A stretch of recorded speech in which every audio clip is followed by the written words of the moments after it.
Hear ye, hear ye, hear ye. Welcome, one and all, to the Dukes of Gaming podcast. Thank you for choosing to hang with us for the next hour and some change as we bring you into our world of video games. I'm, of course, your host, Thomas. I rap, I make beats, and I watch anime because I am your Duke of Anime. And joining me is my fellow good people here, my fellow Dukes of Gaming. First and foremost, he is a Nintendo hater that plays all his games on hard mode. He's your Duke of Education, Alfredo. How are you, sir? I am doing fabulous. Great to be here. Good to hear. And of course, second foremost, he's our law expert, headband expert, business expert, but more importantly, he's our Duke of Rocket League, Cole. How are you, good sir? Uh-oh. He's muted. Oh no, he's going in think too. his lips Sorry, guys. said Sorry. keeping good. I was coming in hot too. We'll never know. You'll Technical never know. issues I'm make leave it great right there. content. You'll never know what I said. I'm out. It's in No. the ether. It's gone. It's gone. But how are you today, sir? Good. I was excited about Gamescom. Actually, all the stuff, the trailers that we're going to talk about, I'm pleasantly surprised for the first time in a long time. I've been down on all these conferences, like pretty much since we've been doing a podcast. Like there hasn't been much hype. So I liked this one. Well, good to hear. We will definitely get to that soon. But first, we have to ask the age-old gamer question. What have we been playing this week? And I'll let Cole go first since he's so quick. Look, I'm quick. I've been playing Rocket League, and I am on a downward spiral, guys. Like, it's not even. I'm embarrassed. Frankly, I'm embarrassed. Like, it's what's going your rank? bad. What's your rank? I'm not even telling you. So I got up to Champion 2, and now I'm down. I have spiraled out of control, and I'm Diamond 2, which is like, so I've dropped to Champion 1. I dropped out of Champion, Diamond 3, down into Diamond 2. It's just like, I don't even know. I'm in a dark place. I'm joining you, not in Rocket League, but in Halo. What's going on? I was doing really good for a while, and then I lost like 5 straight games and had really bad kill death ratio. And I'm just like, oh man, I need to probably take a break. Does Halo have ranked matches though? Like, Yeah. are you grouped? I feel like most, if not all, of the online shooters have ranked. Huh. Good to know. I feel like most online games have ranked. Now I think about it. Like that's just like a staple of like an online like PvP game. Right. I just wonder how like thriving the Halo competitive scene is. I mean, compared to everyone else, you know. It like is. It is dwindling. It's probably the best way to put it. I need my update. I need co-op. And I need Forge. But besides that, Halo it definitely needs to improve on that front. No Rocket League. But yeah, so that's all you've been playing this week, Cole? Yeah. I'm preparing for a move, so I haven't been playing much. Wait. I do want to hear how is Lego Jurassic World because okay. So right? I did tell the guys off the air I have been playing that, but I've talked about it before. I thought I've talked about it before. Maybe I haven't. If Alfredo doesn't remember, you talking about Skywalker Saga, the Skywalker Saga World. So we played some of the Avenger Lego games with my kids. I played Lego City Undercover. I talked about that one a lot. The GTA version of Lego. So they're on this kick. They love Camp Cretaceous, and so we've been playing Lego Jurassic World, and they are absolutely loving it. Like being able to hop in the different cars and ride around the island and stuff. All 3 or 4 movies. So it came out with the Jurassic World movie. So you got Jurassic Park 1, 2, and 3, and then Jurassic World. That's nice. I didn't know. I didn't know it came with the first 3 movies, like a bridge like that. That's cool. Yeah, it's pretty cool. It's pretty neat. So we've been playing we played through all the games. We beat the story mode, and now they just ride around and tinker with the characters and explore the islands, which is pretty neat. The exploration is not as good as like Lego City Undercover or the Avengers games because those are like massive open worlds. Like these are more like sectioned off, but it's still pretty neat, and it's what they're into right now. So I play that with the kids, but it's pretty good. I don't think it's one of the best Lego games, but they like it. So good to hear. Okay. Good to hear.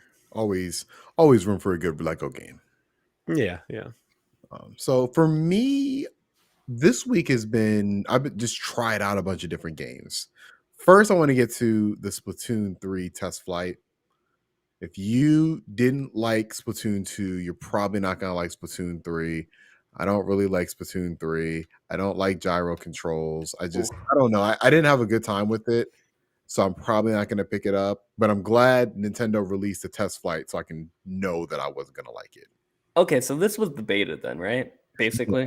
They released it for a day on Saturday. Oh, wow. Okay. That's it? 9 p.m. Yeah.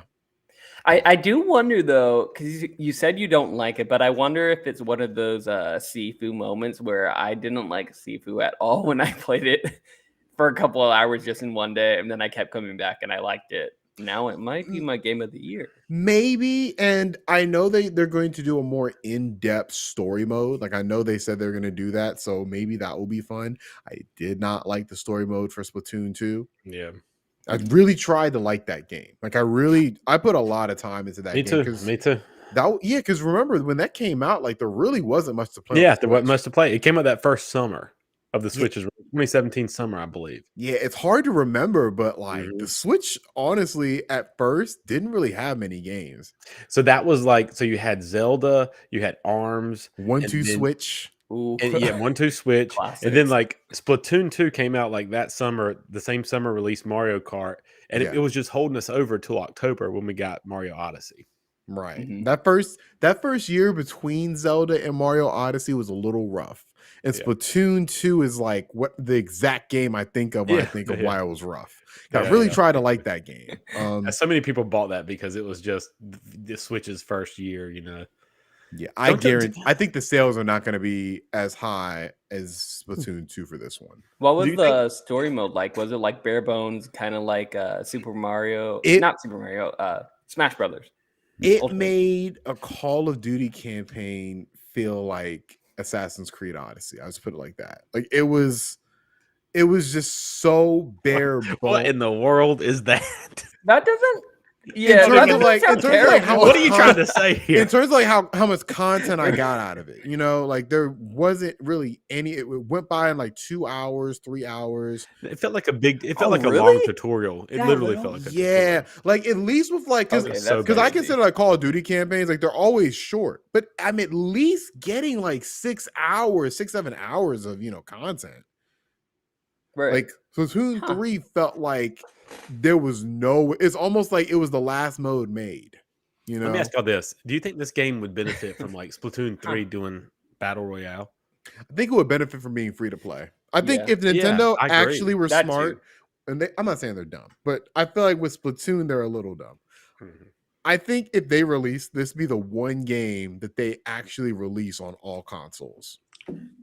It could be a hit. I feel like it could take off there. I feel like if you were able to play this on PC, I would feel a lot differently probably.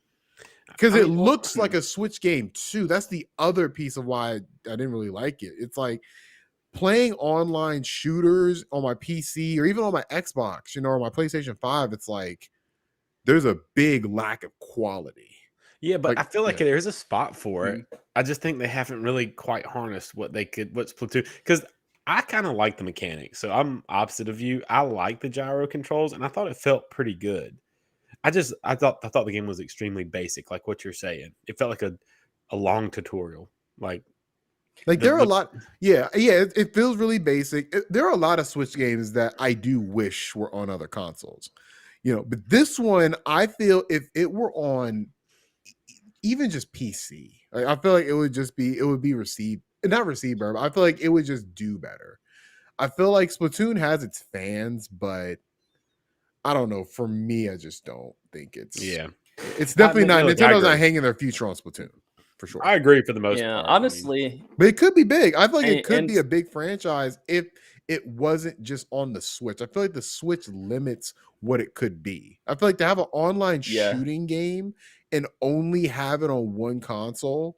Well, I feel like Alfredo said, you make it free to play, and you reach everybody who has a Switch. That's true too. I mean, that'd be great too. Mode or something. I don't know. I don't like the little. Maybe it's part of like the Nintendo, that Nintendo online thing. Like if you get You do that, you get Splatoon That 3 would for be free. a good idea, I guess. Do you think they would ever do Hell that? no. Because as somebody It's who has Nintendo. They're not gonna never, do that. well, yeah, no, but as somebody who's never played Nintendo, or Nintendo Splatoon game, I feel like they never really have given me a reason to do so at a $60 price point specifically. And I really feel like this game hasn't really been marketed much because I haven't really seen it that much. And when I do see it, it's like, oh, more of the same Splatoon, but I have no reference for that, I guess. All I know is that you can, like, it's kind of like you paint the walls and you can swim on the walls and go wherever. That's I all I will know. defend the actual mechanics of Splatoon because I feel like it has I agree. potential in terms It of does. It does. because you spray the paint on the ground and you can dip into the ground to And kind of traverse. hide yourself, and that also lets you reload.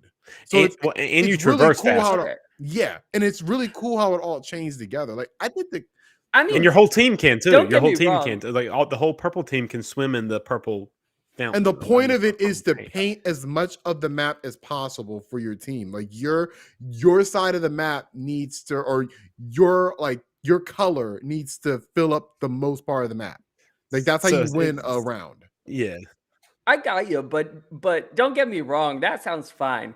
But the point is that I didn't know any of Right. that, right? I I have no knowledge of that. I'm not saying that the mechanics are bad. It's just that I don't know. They haven't given me a reason to go Look, out and say, okay, let me give these $60 so I I can can't- learn these mechanics. I definitely can't and argue then on find that. out it's a Definitely cool can't game. argue on that. What if they made this like a like almost like a metaverse type game where like you had little shops, because I know you can get different clothes for your character and stuff, but like what if they had this real cartoony, and I know Nintendo's weird about typing messages, so maybe like prefab messages or whatever, Mhm. and you can walk around this little town and hang out almost like Tony Hawk Underground or something, where like people can hang out and then they can go to an arena or party up and do matches together, but like a massive world where people can just hang out in and go to shops and get in little cars or Kind of something. like a Nintendo Fortnite. Yeah, something kind of deal. like that. That'd be cool. I won't That'd be cool. lie. I was almost bringing this up as a joke. I didn't know we were going to get into a full topic on Splatoon, and we made it. It was really interesting too. I think we really gave some good stuff to Nintendo to improve for Splatoon 2. But I don't want to lose a I don't want to lose a good segue because you brought up Tony Hawk, Cole. I gotta say, like playing through Rollerdrome, which is the game I've been mainly playing this week since I got it. This is the best Tony Hawk game I've ever played. Because I feel like it big words there. I know, and look, I still love the remake on Tony Hawk Pro Skater 1 and 2 that came out in 2020. I love that game. I might platinum that game one day because I play it like at least like once every couple months. This game is the first, like, to me, post Tony Hawk game. Yeah, that's true. Because you can say like, oh, and I'm not saying it's the best skating game of all time, because I know stuff like Skate's out there, and this is definitely not Skate, because Skate was never about chaining combos. Skate is about giving you an authentic skating experience. So I can't really compare it to that. But Rollerdrome takes what Tony Hawk did so well, which is the combo system, and takes it to its absolute limit. Because you add guns to the mix, and you add like this smaller arena, because Tony Hawk levels are more kind of open level, and you're just like kind of doing things at your own pace. You're on a timer, but you're not, there's no pressure. You're just doing combos. Here you're shooting people to extend your combos. And you do tricks to extend how much your score is. But you keep the combo going by shooting people. And you lose the combo if you don't shoot people in a good amount of time. And the higher your combo gets, the quicker it dissipates. So you have to like find people really fast if you have like, let's say, a 26x combo. Like it really does like take what Tony Hawk did so well with that combo system and revolutionize it. Like it's an interesting game. And I had a lot of faith in it because the developer of it, they've been making those Ollie Ollie World games for a while now. So they know what they're doing when it comes to skating. Yeah, but at least they're familiar with it. Right. The only difference is the Ollie Ollie games, which Ollie Ollie World came out this year, and that was really good too. But those are 2D games. This is their first foray, as far as I know. Maybe they have one spare game I haven't seen, but this is the only game I'm aware of that they've made that's 3D. And I think they nailed it. The big difference that I feel, because I've heard this game has been in development for a long time, and it came out, it was previewed before and it didn't do well. They took out Rollerdrome? Yeah. Oh, really? I heard a couple YouTubers talking about it years ago. And they said the main problem was the controls, and that like you had to really focus on skating because you could crash. And so in the release version, you can't crash. Like you always are able to land somewhat. So it takes out that like authentic skater experience, and it allows you to keep your momentum. So you're always on the move in this game. You never have to worry about stopping. You can worry about going out of control and like falling off the level, but you're always moving.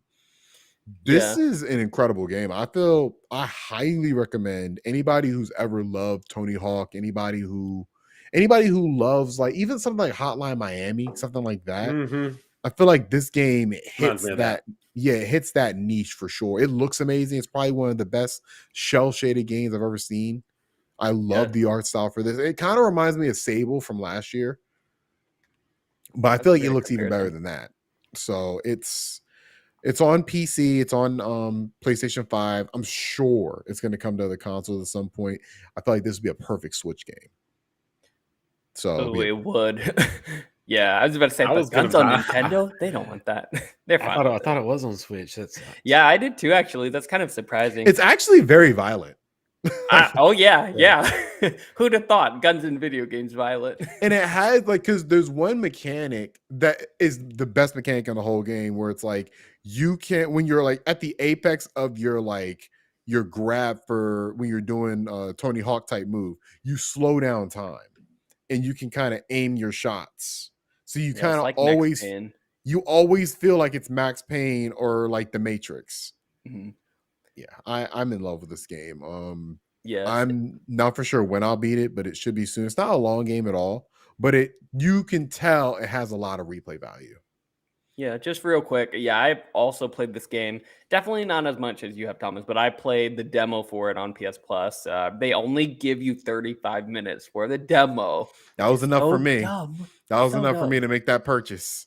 For me, it wasn't. But I'm not the type of person who I'm not in love with skating games, Ollie Ollie World, Tony Hawk's. Like I played the demo disc on PS1 for Tony Hawk, but that's all I needed to play. I didn't need the actual game. So I like skating games. This one I think a little bit more because it has that shooting element and it does, have, I guess, a strategic element just in terms of, not only doing your tricks, not only like switching your guns, but getting around people and figuring out where exactly you need to skate on the wall to jump off and then shoot the people in the air and then switch your rocket launcher to group up people. Like I really, really enjoyed that about this game. That part. Also, there's challenges you have challenges for each individual level that you're tasked to do. So it gives you more replay value to replay each level to get as many challenges as you can because you unlock challenges to get to the next stages. Yeah. So it's Tony Hawk. It's Max Payne. This really good combination of those two. Chef's kiss. Probably going to be in my game of the year, but we'll see. That's surprising. I will say also the first person story segments, pretty intriguing. I might buy it just to experience the story part of it because it seemed pretty cool there. It reminds me of like an Adult Swim, like one of those old school Adult Swim type things. Like it's pretty interesting. So yeah, highly recommend it. I know, Cole, if you have any love for Tony Hawk, I feel you owe it to yourself to at least play the demo. Yeah, I will. It looks cool. Yeah, and what's also cool is Neon White. That's the other game I've been playing. I've been meaning to play this game for a while. It came out, I'd like to say like March or April. It's one of the highest rated games of the year. It's an anime game. I don't know what I was doing. But yeah, how did you miss this? The thing is, I never missed it. I remember when it came out, I was like, oh, that looks interesting. But whenever I saw it, like, I know I'm gonna need time to play that, and I have other games to play. I just picked it up on a whim because I had some Steam money in my wallet I didn't know I had. So I was like, you know what? All right, 25. All right, drop it for it. Oh, it's on Steam? Awesome. It's on Steam. Thought it was only on Switch. I didn't want to play on Switch because I feel like it's a really fast-moving game. That's fair. But I feel like after playing it for about maybe 5-6 hours now, I feel like you can work on Switch. I feel like you'd have a good time. It's a great game. It's way different than I thought it would be because the story is not good at all. No, it actually looks so good. It from a actually, story perspective.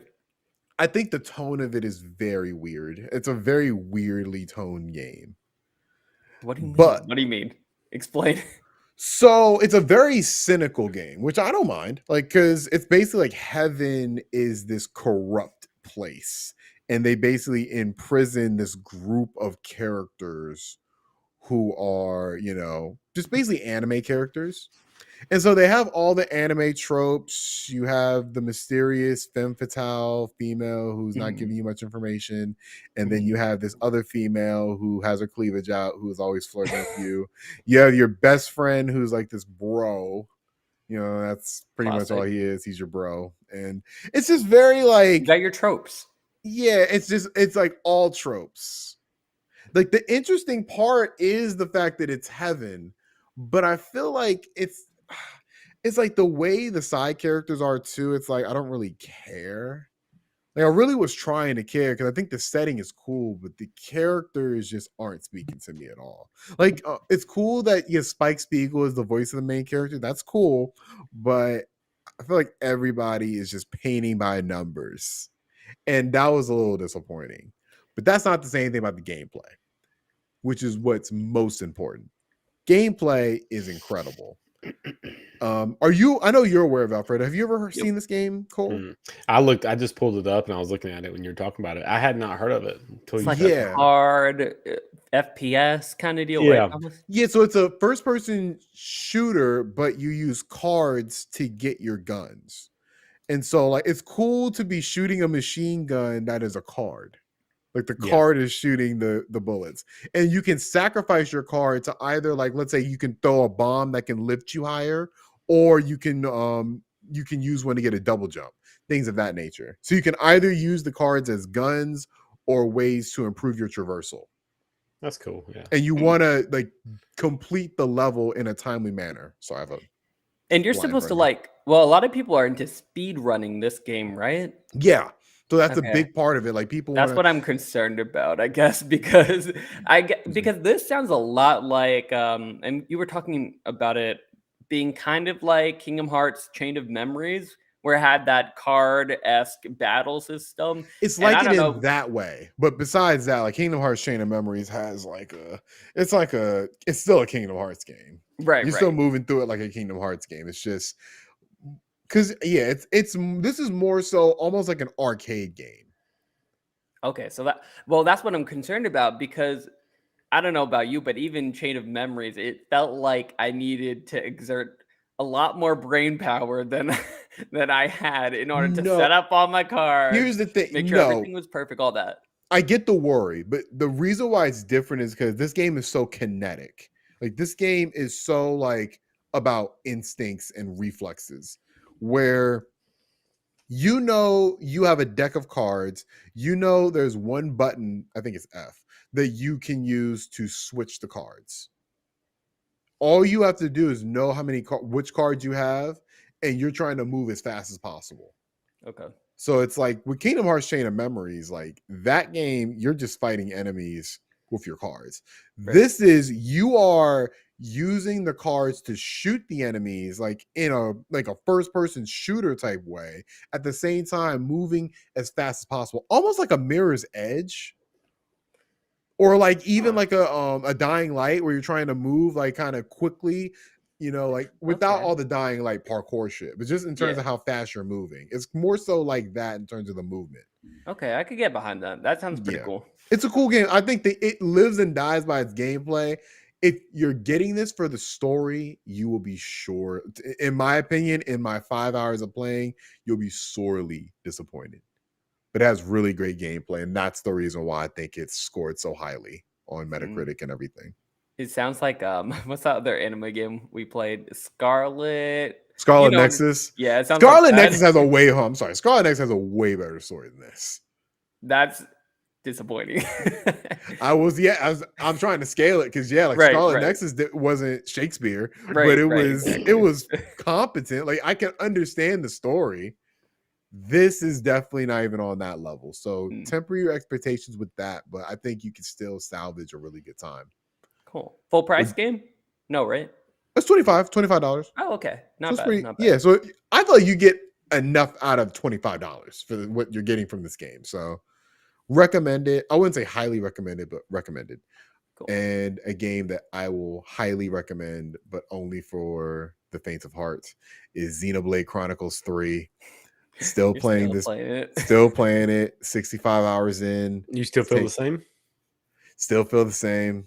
Really? Okay, that's a testament. That was our question. Then. Our question 2 or 3 weeks ago was, how are you going to feel 65 hours in? Yep. The problem is, I have 40 more hours to go, so a lot can change. But is that because I will say this game is a dull, lull stretch away from it not being my game of the year. It is, and I am anticipating it because I play enough of these RPGs to know that does happen at some point.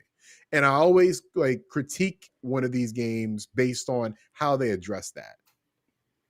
Even like some of my favorites, like Dragon Quest, like I love Dragon Quest. There is a lull in that game where it's like, what am I doing? Like, so it's like even the best of those games have that, and I judge them based on how they deal with that. So we'll see how it goes. I hope these next 40 hours go swimmingly and I don't get bored. I haven't gotten bored yet, so highly recommend it to anybody who has 100 hours to spare. Okay, I'm still waiting for you to get finished to let me know if it's worth it. But as soon as you get through and tell me you're good, then I'll. What was the time investment for Shin Megami Tensei for you, Alfredo? I think it was like 65 hours, somewhere around there. Yeah, this is way more involved than that. Yeah, that's because that sounds about right. Yeah, But I love that game. Loved it. I will say I think this game is better than that game. And I really did love Shin Megami Tensei 5, but I think this is a better game than that. Because that game had a really average story. It did, but I really loved the battle system of Shin Megami Tensei, is what it was. And the story was fine. I think if the battle system's good, I'm in. This battle system has made me want to try out Final Fantasy 14. Because I never thought I would like an active battle system like this. I've never been a big fan of it. Final Fantasy VII Remake did make me a believer that it could be cool, but I wasn't for sure. But this game shows me like, oh, if you do it well, this is almost addicting. It's possible. I don't think the people who play WoW and play Final Fantasy 14 are such nerds anymore. I become the nerd. Wow. You're a true believer. I am the true believer now. But yeah, that's what I've been playing. I will pass the baton to you, good sir. Yeah, I have been playing 2 games as well. I've been playing one game. I'll start with Tower of Fantasy. And this is one of those nerd games like Thomas says. It's one of those MMOs. And it's the newest one. Well, yeah, it came out about like a week, maybe 2 now ago. And I hopped on on release day. And it's, if you know what Genshin Impact is, it is from the same developers of Genshin Impact. And basically it's the same exact thing, but instead of being like a single player, sometimes co-op focused game, this game is an MMO. So you're supposed to be teaming up with people. You are supposed to be, having your different classes, all of that kind of deal. So it's just an anime MMO, basically, is what it is. That's what it was proposed as. So I was all in, obviously, because I really like MMOs and I love me some anime. So starting out, you get to do the character creator, and this character creator is very, very in-depth. I would say it's like on par with Code Vein. Code Vein, I feel like has the best character creation of any game I've ever played. For anime specifically, yeah. And this game is on that type of level. Okay. I think that Code Vein is a little bit better in terms of options, but you got to remember, this is a free-to-play MMO, so I'm sure, they'll come out with costumes, different colors, different hair stuff that you can eventually buy and like upgrade your character with and stuff.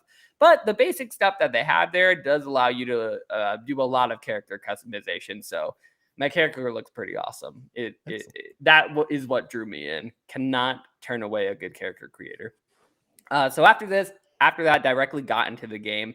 And my God, I was so surprised how story heavy this MMO is. Usually in an MMO, you'll get a quest, you go fight some things, you come back, turn it in a quest, and repeat, right? For the whole length of the MMO, basically, with some story cutscenes here and there, but you're mainly fighting. In this game, you are mainly just listening. They're just talking at you, fully voiced cutscenes, all of that. Your character isn't a silent protagonist, so they're talking, you're meeting all these anime characters. But for every 5 minutes of gameplay, you're getting like 20-30 minutes of just cutscenes. So you don't get to play a lot in this game. So I played about probably maybe 5 or 6 hours, and that has been my experience so far, where when I do get to play, it is a pretty cool combat system. There's lots of different weapons that you can use, and you can personalize everything pretty much. It's just you don't really get to play all that often. So I'm like level 20 out of 80. I'm going to continue it because the story is interesting enough. I'm just hoping that more of the MMO aspects come in and I get to do dungeons and actually link up with other people, other players, because I haven't really had to do that at all. It's literally just Genshin Impact, and just, you'll see other players just walking around instead of actually having to team up with them like you would expect in an MMO. So yeah, so hoping that turns around. Is it in early access? No, it's fully released. Really? It's fully released. I'm on Steam and it's like I'm not seeing where I can download. You got it off Steam? Yeah, it's not available on Steam. You have to do it on Tower Fantasy's website directly. Okay, that's where I was confused because it says coming to Steam and it's like it's going to come in the last half. Steam. But if you're interested in anime and MMOs, definitely get this game. At this point, I would probably say Genshin Impact. I definitely enjoyed that a lot more with the same amount of hours that I put in, because that is more single player driven and it's more well done than what Tower Fantasy does. But Tower Fantasy does have some pretty cool mechanics, has some pretty cool weapons, all of that. So Check it out. It's free to play. So what can you lose, right? And the other game that I've been playing is an Xbox Game Pass game that I've been so excited for, because it was announced back on E3, I think, and it's called Midnight Fight Express. And if you watch the trailer, what you'll see is basically John Wick is what it promises to be. It's a John Wick video game, top-down fighting game in the vein of Hotline Miami. So you're trying to take down the bad guys as fast as possible in the most efficient way possible, racking up your combos. It's like a very arcade style. So going through these levels with minimal story. There's an intriguing story, but it's pretty much, you're the sleeper assassin who's awakening his abilities, and you gotta fight everyone because they're coming at you basically. But it's literally John Wick, and it's pretty awesome. So when I first started playing the game, I did not like it, actually. I played about 2.5 hours of the game, maybe a little less, but I didn't like it because it felt like the movements and the actions, like the actual fighting, was so sticky, I guess. Like, it wasn't fluid. Like, I would try to chain things and it was just not working. But as I started unlocking things, now being about 3 or 4 hours in, everything is fluid. I'm able to easily chain moves back to back. I'm like dodge rolling, picking up a gun while I dodge rolling, shooting the guy, throwing the gun at the other guy, doing like these crazy tackles, crazy grapples, crazy moves. It's pretty cool, and I'm very happy with how it is now. It just kind of sucks that the actual gameplay is hidden behind the skill tree, and I feel like the game would be a lot better if you had a lot of the skills unlocked automatically, as opposed to you having to struggle for the first like hour or two before you really feel like you're a sleeper agent with actual abilities that you can use. But if you're in it for the slog, play the game, and then after about 2 hours, it will feel like an actual John Wick video game, and it will feel good. 2D or 3D? It's top-down 3D. Top-down 3D. Yeah, picture Hotline Miami because it's exactly that same thing. Okay. It's on Game Pass, so I might just slide in, maybe stream it. Yeah. See how it and is. You can customize your character. You like basically get money and you can like just make him look however you want. It's pretty fun. It's a fun game. I wouldn't say it's like game of the year or anything, but John Wick Simulator. Pretty cool. Excellent. And made by one person, I think, which is very impressive. Shouts out to him. Yep. Cool. Well, we've been talking about games that have already released. Let's talk about some games that were announced at Gamescom 2022. We're going to talk about some of our favorite announcements because there are a lot of goddamn games announced at this showcase. And not everyone I feel is worth talking about. Sorry for all the games we're going to miss. No offense to y'all. Only the best ones. Only the best make the Dukes of Gaming cut. Only the best comes down to royalty. So I have a list of all the games. We're going to go down to all the games that we agreed to talk about. First one, I think Cole wanted to talk about it. Everywhere. Tell us about this game, Cole. Yeah, please. Okay, because I have no idea what it is. I'm about to watch it while you're saying Even after I watched it, I still don't know what it is. Okay, so does anybody want to take a guess at why this game is special? PlayStation Home? Pirates? No. Rocket League? Nope. Keep guessing. See if anybody can take a guess. You got to Rockstar. Close. Am I right? Dang. Yeah, you're pretty much right.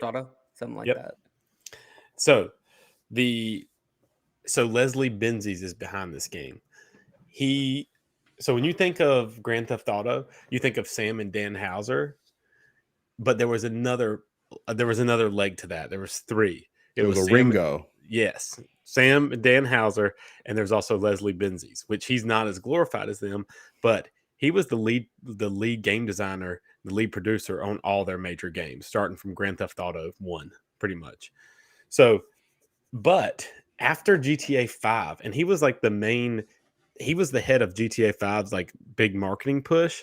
And after GTA 5, he took like a sabbatical and then they fired him and he wound up suing Rockstar. So that's why he left Rockstar after GTA 5 and formed this studio called like Robot Big Build a Robot or something like that. Build a Robot Studio. Boy. So this is Build a Rocket Boy. Build Rocket Boy. So this is his That's studio. a horrible name, but and it's something to do with open worlds and it looks like third person shooting and driving. So who knows? It looks like a little bit like a Fortnite battle royale kind of thing. I don't really know. No one really knows what it is exactly. It's everywhere. It's everything. So when Leslie Benzies left Rockstar, everyone was super upset, like the GTA community, about Red Dead Redemption 2 because he wasn't going to be a part of it. This was the first big game that he didn't have his hand on. Which turned out fine, it turned out good, but one of the best games of all time. Yeah, one of the best games of all time. Depends on who you ask. Well, I'm just saying. Look, I'm not saying it's the best game of all. I'm just saying that is consensus amongst gaming aficionados. And another thing was Red Dead Redemption 1 was apparently like in really rough shape months before the release. Like Rockstar was panicking. And Leslie Benzies came in to save the day. And now this was before he was at Rockstar North and Rockstar San Diego was doing Red Dead. And he came over to help. That's back before Rockstar used to have the different studios and they didn't cross. Like Grand Theft Auto had their own studio. Rockstar San Diego would make the Red Dead games. But now with GTA 5, they pretty much all worked on the same game. Because GTA 5 was so massive. And then Red Dead Redemption 2, all their studios worked on Red Dead Redemption 2. But back then, he came in and like apparently turned Red Dead Redemption 1 into like the masterpiece that it was. But anyway, he's obviously really smart, had a big hand to play in those games. So I'm excited to see what he does with this. Cool. Yeah. I can't wait. This one, I don't know what the hell this is. I don't know what it is either. I watched the trailer and I was like, okay, what is this, like a PlayStation Home? Is this like a Fortnite? Kind of like what you were saying, Cole. It seemed like it was a genre, kind of like a genre blend, but it really reminded me of Little Big Planet in that, or a Roblox, I guess, where they have multiple different genres that you could do, and you can kind of create your own games, whether that be a Rocket League, whether that be a Fortnite shooting, whether it be a Splatoon. So I'm not really sure what it is, but I think once it comes out, hopefully if it's free to play, I'll be in it. Yeah, we'll see. Well, cool. Next game, Dune Awakening. I did not want to talk about this, but I was overruled. Guys, what is this game and why should we be excited? What do you think, Alfredo? Thomas, you simply had to be there is what it comes down to. So if you were watching Gamescom Opening Night live, it would have been like, here's a world premiere. And I think Jeff Keighley mentioned that it was a trailer of a long-awaited adaptation, video game adaptation. Oh, he hyped that shit up. He did. So I was watching this, and it comes out to be, the desert. It shows random desert stuff. Eventually it shows like something happening, like some sort of pitfall in the sand, and you're like, was that a worm? Is this like Dune? And then like they reveal that it is, with the tube coming down in their noses and all that, and you're like, oh sweet, like a Dune game. At least that's what I was thinking. So I was super hyped until toward the end they were like, survival MMO. And then my heart took a little bit of a dip, because I really wanted a single player Dune game a la Mad Max, but hopefully a lot better than that game, because I feel like Dune would really lend itself well to a video game. And this one can do pretty good. It's a survival MMO, so it's going to be very similar to Rust or Ark Survival, if you ever played those types of games, where it's more about like building your foundations, all of that. Valheim, if you played that. I hope it's something along that lines. But I do think an IP like Dune could be really, really cool, even though it's just a survival MMO. That blows a lot of people's boats. Not necessarily mine, but willing to give it a chance. What about you, Cole? I've always I like those kind of games. I like the survival MMO or the survival action games. So I'm excited about it. I'm always excited to have another one, because it may be one that catches me, which I haven't really had one that has caught me yet, but I haven't played it with a friend. So yeah, I'm excited about it. Yeah, Thomas. Cool. It looks fine. I saw the trailer for it. I don't think they were gonna make a single player game, just because, at least right now, because I feel like they want those movies to kind of tell the story of Dune right now. And That's then fair, once they exit out of what I believe to be the first book, which is probably I think they said it's gonna be part 1, part 2. After you get out part 2, maybe you might get a Dune single player game, I'd assume. But not before that. And that movie is probably not going to be till like 2024. So I think that once the Dune property, I feel like you couldn't just do a Dune game before because no one was really talking about Dune before the remake movie. Yeah. So that game probably would have fell flat and failed in terms of like, unless it was really good. Yeah, I don't think any studio would want to touch that property, because it was kind of like an aging, kind of like Mad Max. Even though Mad Max, I wouldn't say it failed. I didn't think it was I don't think it was as bad a game as you're saying, but it definitely didn't succeed. Fine. It definitely didn't like it was okay. And I agree. And I think it's a smart play. I think it's a smart play to not just release a Dune open world game just for the shits and giggles. I think that maybe testing the waters with something like Dune Awakening, see how well that does, see how popular Dune becomes after the second part of the movie comes out. I assume they're going to make that a whole franchise, and Cole is shattered into Cole's oblivion. Absolutely shattered. You know what gives me hope for this game, though? So it's the developer who's making it. So they're called Funcom Games, and they have experience with survival MMOs, because they have made the MMO Conan Exiles, which I played, and I put a lot of time in that game. And that game is not perfect. It doesn't look the greatest, but it is really fun, and the mechanics are there, and they have experience, which leads me to believe that they could do a good job also with Dune. They've also done other games. And things like Metal Hellsinger, which is a game that is coming out this month, I believe, or in September, that everyone's super hyped for. They did that other game, Mutant Road to Eden, which was like the XCOM clone. So they put out like good games. So I think that they can do it, especially with their experience. So I believe in them. Good. I really do hope for the best, because I feel like if this game does moderately successful, we might be seeing other Dune games in the future. But a game that we are a little closer to, I assume, is Hogwarts Legacy, which got a new gameplay trailer. I'm still heartbroken that it's not coming out this year, but I gotta say the trailer looked pretty impressive. You got to see your first glimpse into what Slytherin looks like. I know Alfredo had been a little happy about that. I always thought Slytherin was I feel like Slytherin is an interesting class because not everybody who's a villain, like not everybody in Slytherin is a villain. But I feel like it gets a bad rap because in the movies, all the villains just happen to be from Slytherin. Hey, I mean, it's just where the cool kids hang out, right? Like it's the cool kids Baltimore.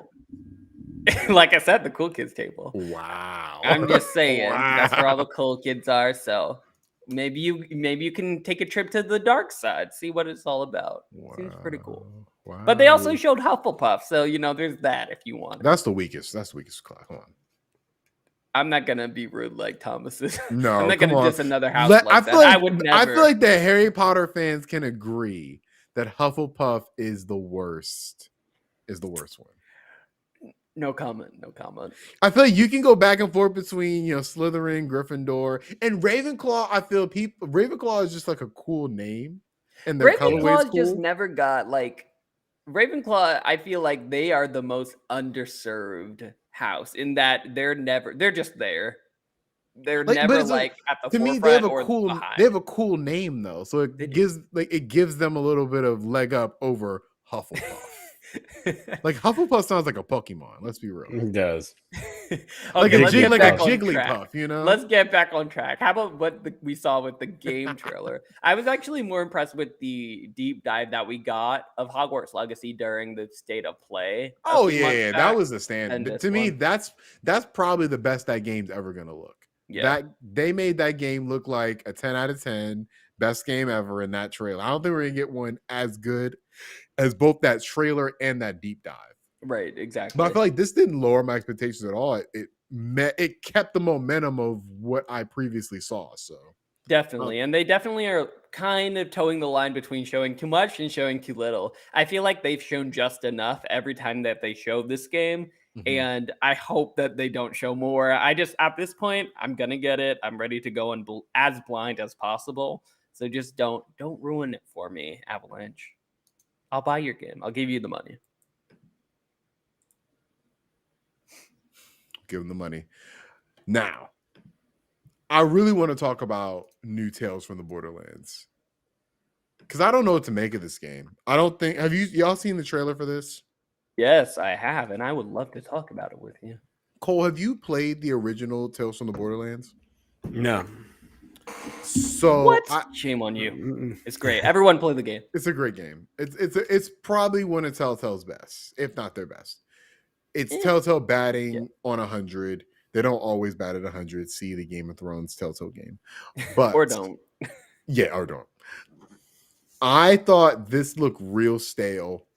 I did not like the humor. I didn't laugh one time, but I will say I did not laugh at all at the original Tales from the Borderlands reveals either. So I'm going to pick this up trepidatiously, as long as it's not over 50. Or I'm sorry, as long as it's I feel like 30 is a sweet spot for this. I think so too. I would give them 40 just because of how much I enjoyed the first one. Even I don't think that this is the same studio, right? Too, because Telltale. No, it's Gearbox. Okay, yeah. Gearbox, who makes Borderlands, is making it, which worries me. And even though they brought some of the writers from the original Tales from the Borderlands, and it's their IP. You can't really go wrong, right? I know, but it says something when somebody who didn't make your IP made a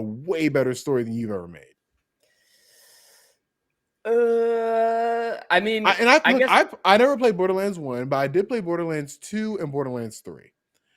Well, people love those games because of Handsome Jack, basically the main villain. And people don't Borderlands like 1 is good. It is good. Borderlands 3 is okay. I played through that. That's probably the one I played through the most, and the game's humor leaves a lot to be desired. I don't think I laughed much. Now, obviously, humor is subjective. I'm only talking about me. If it's gonna be like Borderlands 3 humor, I'm out.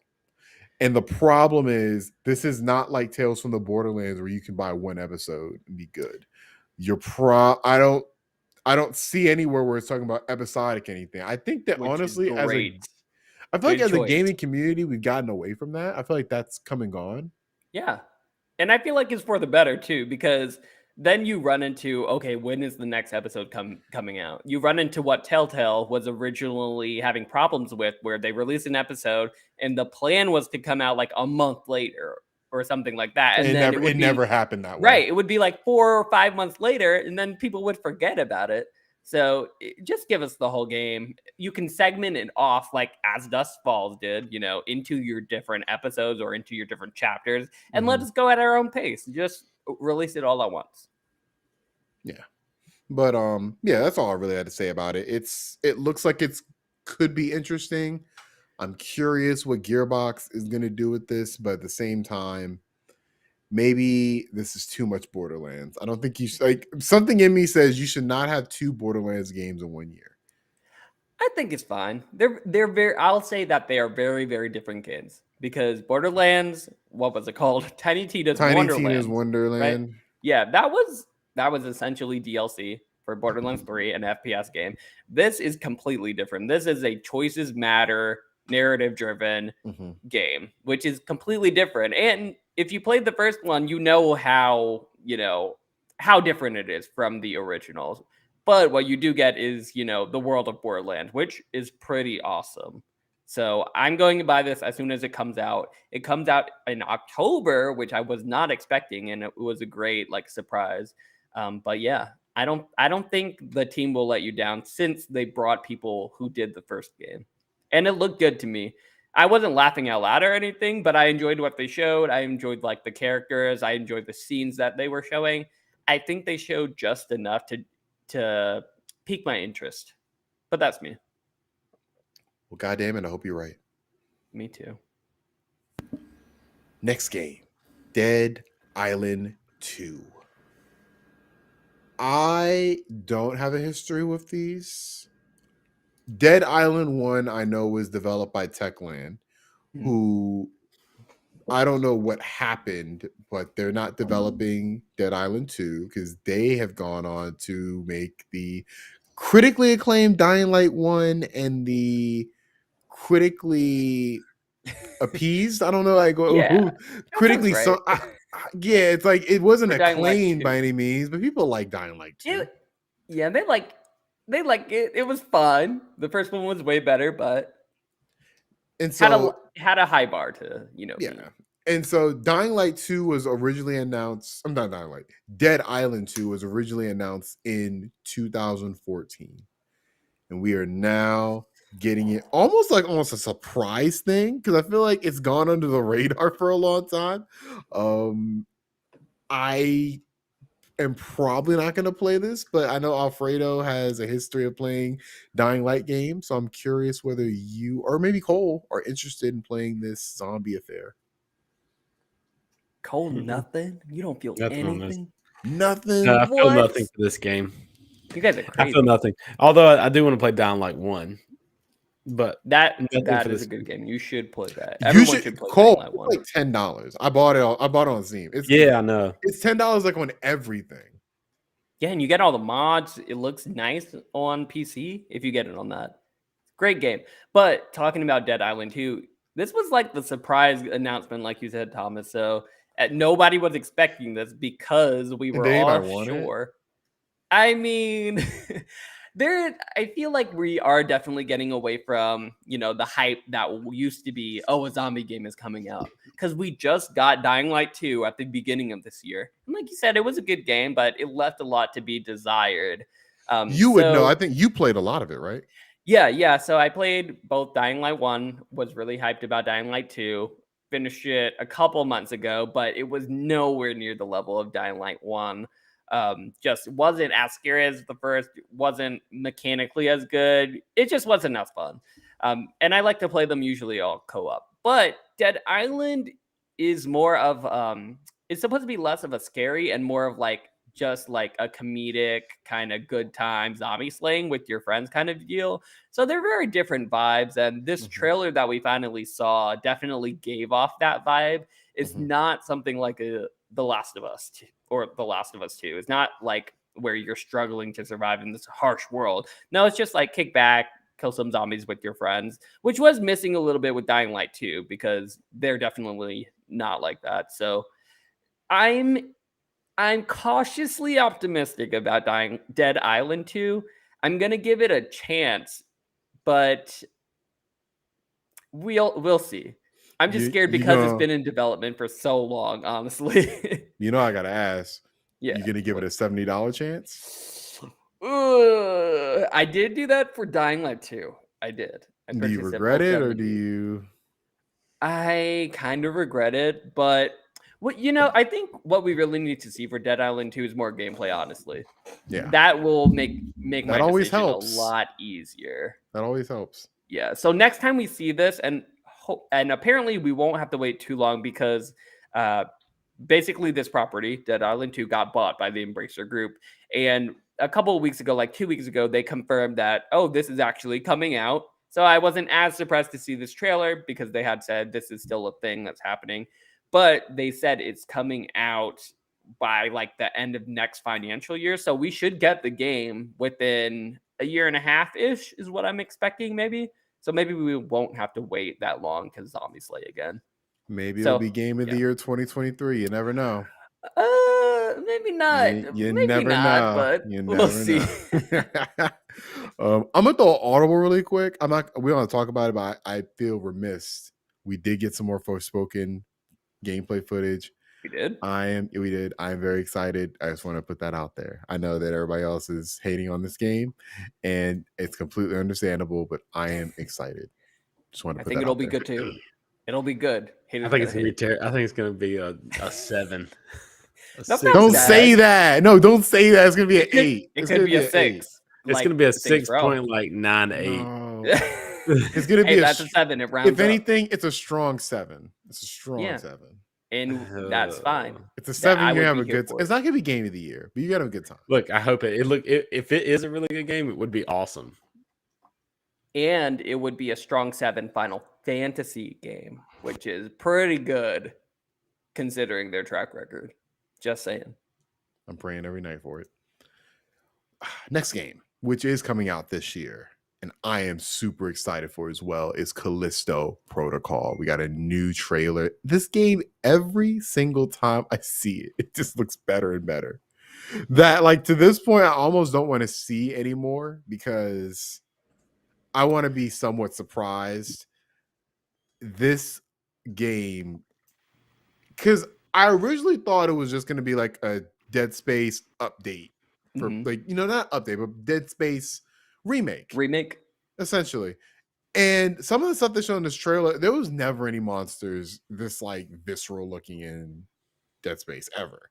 Like there were some that were scary, but these monsters look even scarier than in the first trailer we saw, which was one of the more intense trailers I've ever seen. I think this is going to be an incredible experience.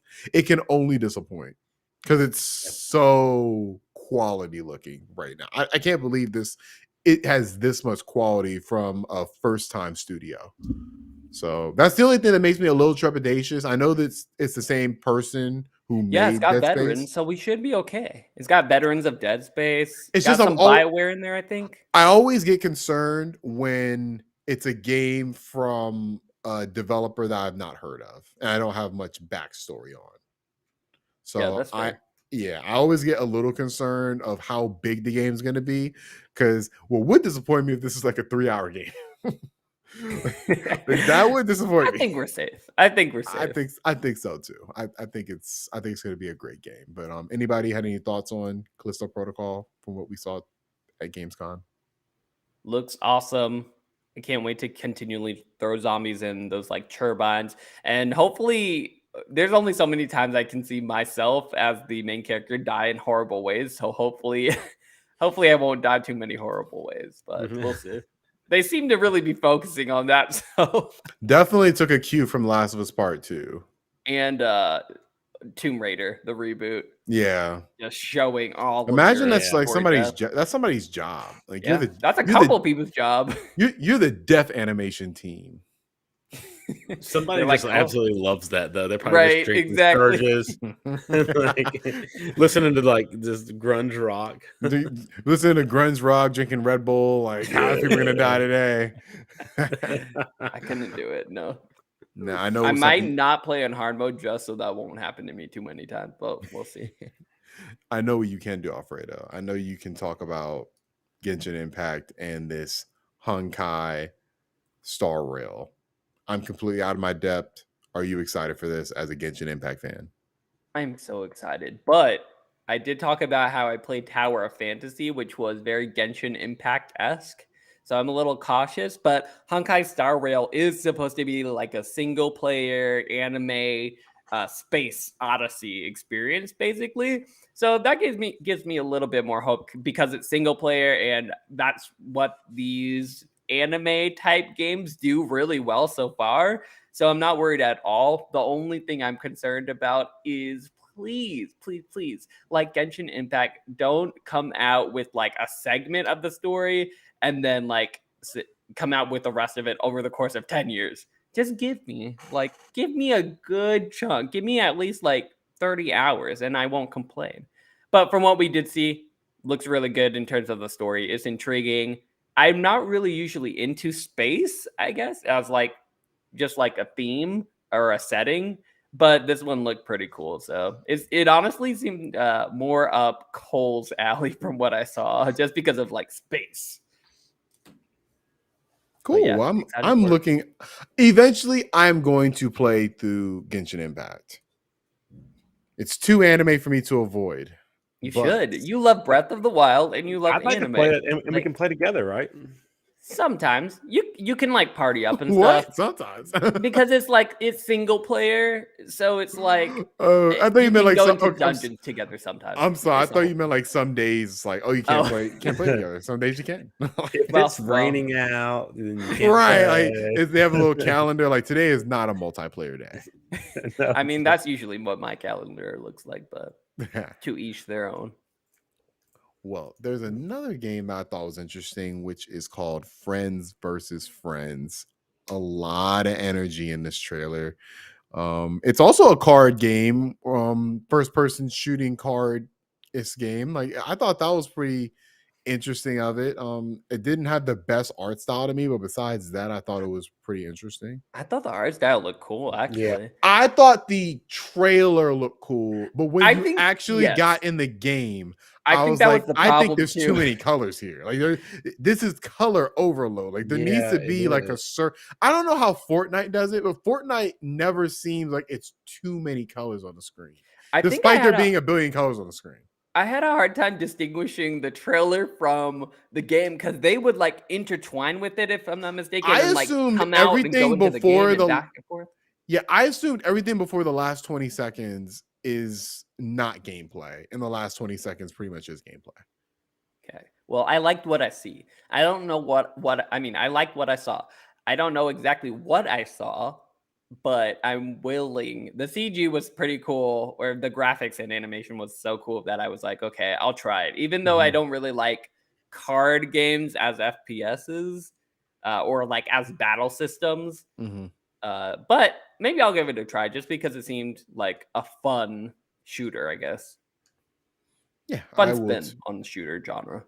It gave me Devolver Digital vibes. Yes, very much so. Love their game, so I'm in. I also know a game that you want to love, but we are very cautiously optimistic about. Gotham Knights got a new trailer. I'm cautiously optimistic. I was about to say that's not me. So Cole's cautiously optimistic. I've gone from cautiously optimistic to less cautiously optimistic. I'm ready. I'm still cautious. I definitely am still cautious, but I will say the marketing for this game has gotten better. I don't know why they didn't start with showing the villains. As a Batman fan, I get it. Court of the Owls is the main villains of the game. Court of the Owls' whole thing is mystery. So I get it. But this is what the game needed. You needed to show a trailer showing all the villains are going to be in the game. Mm-hmm. The Batman game needed some Batman characters. Yes, Basically. except for besides the characters we've already seen. We've seen enough of Batgirl. We've seen enough of Robin. We've seen enough. I want to see who they're fighting. And boy, they give it to us. Because, I mean, you saw Clayface. You saw Mr. Freeze. I think the notable person is Harley Quinn. Oh, yeah, definitely. I get why we haven't seen Harley Quinn up until now. Because I feel like Gotham Knights and the Suicide Squad game have had this like almost symbiotic relationship where it almost seems like, oh, one's delayed, the other one gets delayed. You know, like they've almost trailed each other. And Harley Quinn is the star of the Suicide Squad game. And this Harley Quinn is a different interpretation. Like I can't recognize this version of Harley Quinn. It seems brand new. I was originally turned off because I like the voice seemed a little weird. Like I thought it was a good voice. At first I thought it was weird because I'm like, I'm used to Harley having that high pitched like voice, but this Harley seems older, which I guess makes sense because it does take place after all the Bat kids have grown up. So it's definitely inspired by Heath Ledger's Joker, I feel like. Yeah, it definitely, she has a more serious vibe. Like, I feel like in the past, like, 10 years, we just accepted the fact that Harley Quinn is not a villain. She's like an anti-hero. Yeah, makes sense. I mean, in here, she's definitely a villain. Yeah, and I thought that was a cool, like, return to, like, back to basics, where it's like, okay, she's a pure villain in this. I like that. And if they want to go the direction of maybe she does her little anti-hero thing later, cool. But I like the fact that what we're shown here is her being a villain, hurting, killing people. I think that's within her character. We haven't seen enough of that. All we really see is her chilling with Poison Ivy. You know, so I'm glad we're getting a little different. I didn't know that. See, as soon as you should watch the Harley Quinn show. It's amazing. But well, I have seen that. I thought you meant in the trailer, but in the trailer itself, I did. As soon as Gotham Knights, this is the one I actually skipped.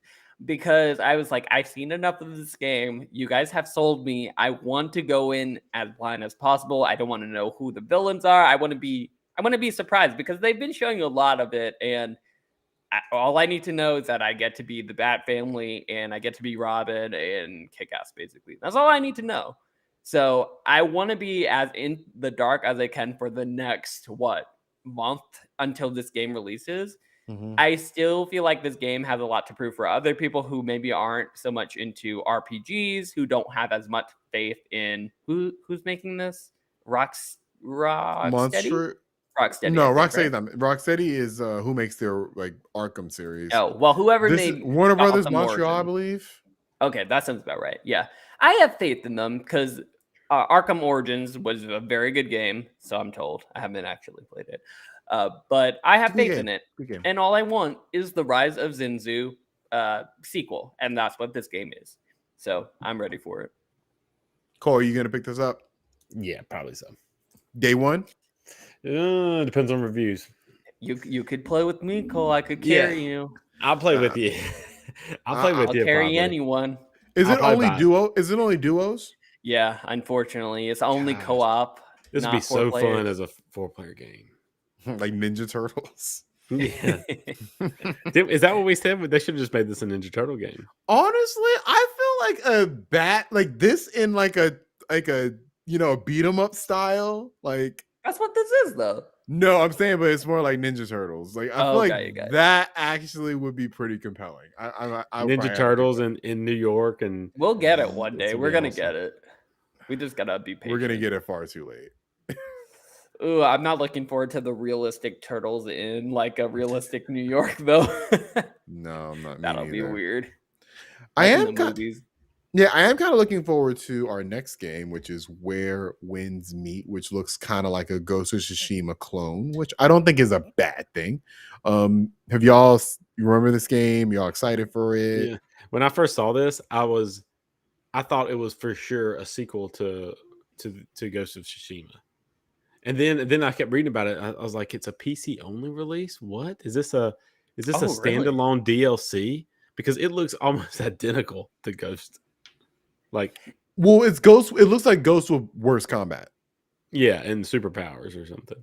Yeah, that's where it lost me though, because I was like, okay, this is definitely more mystical, which I like because it differentiates itself from Ghost of Tsushima. Mm-hmm. And you guys know I'm a sucker for anything like samurai.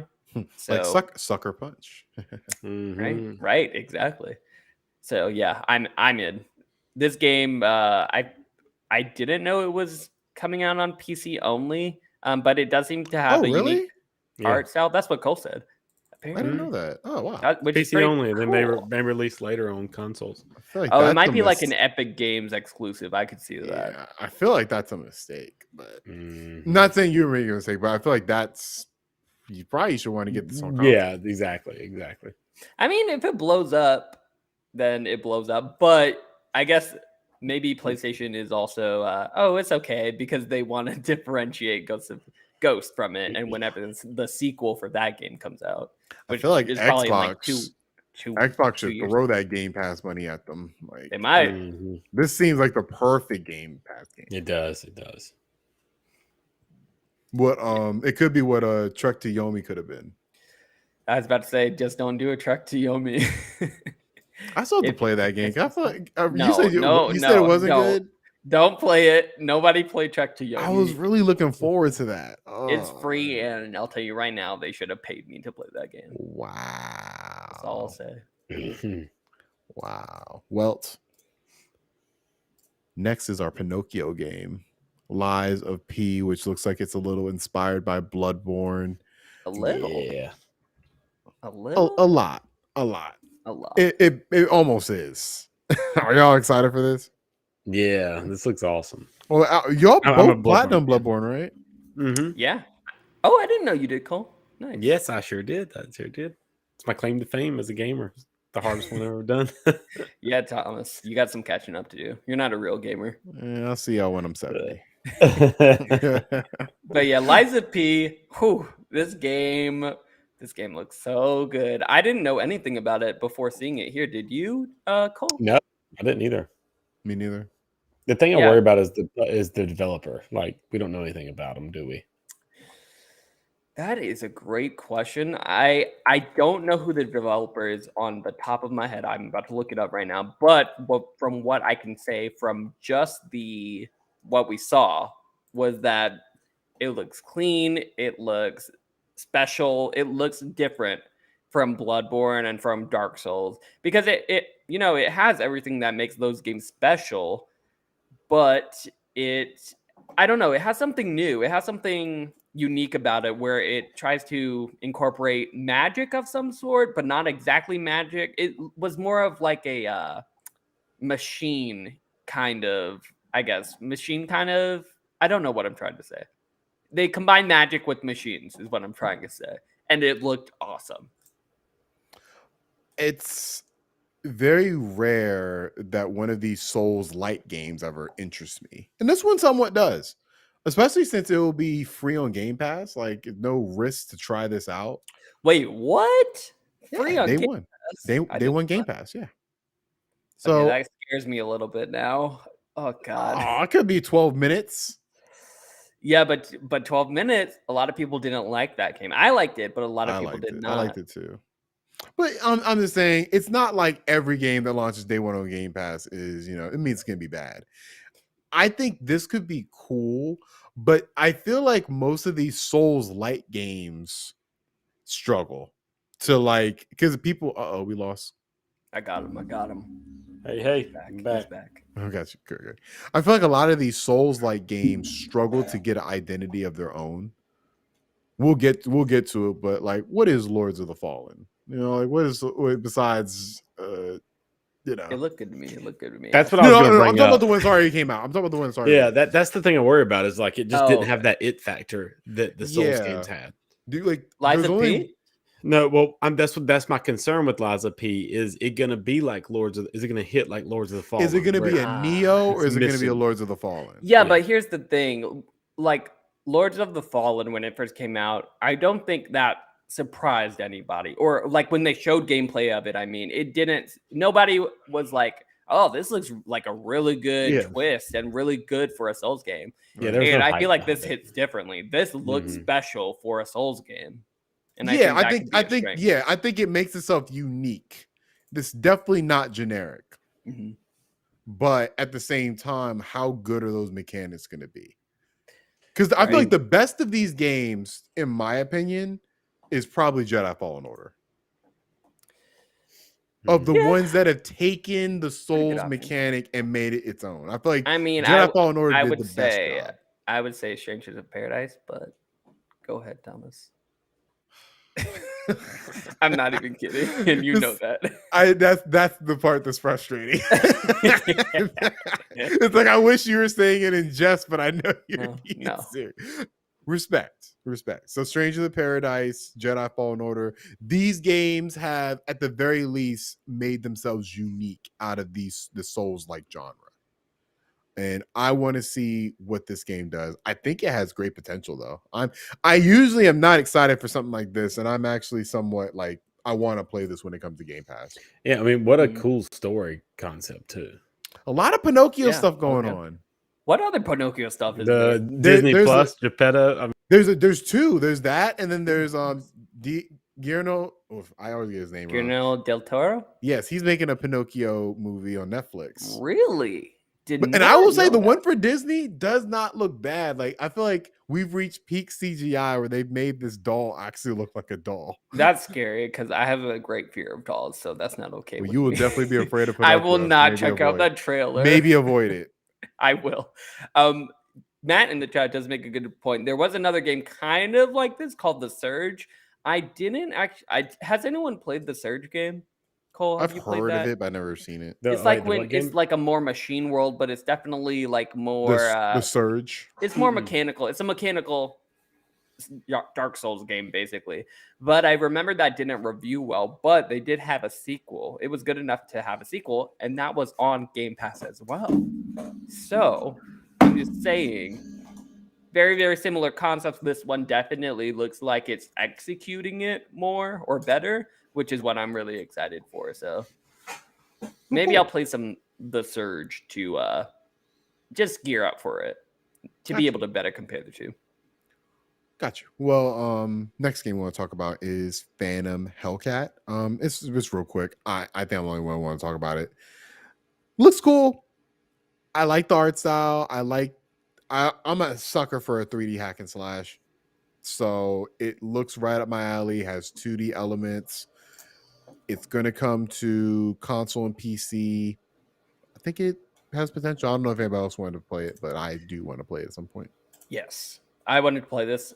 Before you mentioned it, I was like, what is that? Because I did not remember it at all. But yeah, it looked good. It looked like it reminded me of like the PS2 and PC games from like the early 2000s, where it was just a fun adventure game. So I'm not expecting too much out of this game, but I think it'll be a good time. Me too. Now I really want to get to our next game because I feel like it's going to be controversial. High Off Life had a gameplay reveal. Isn't it High On Life? What did I say? High Off Life?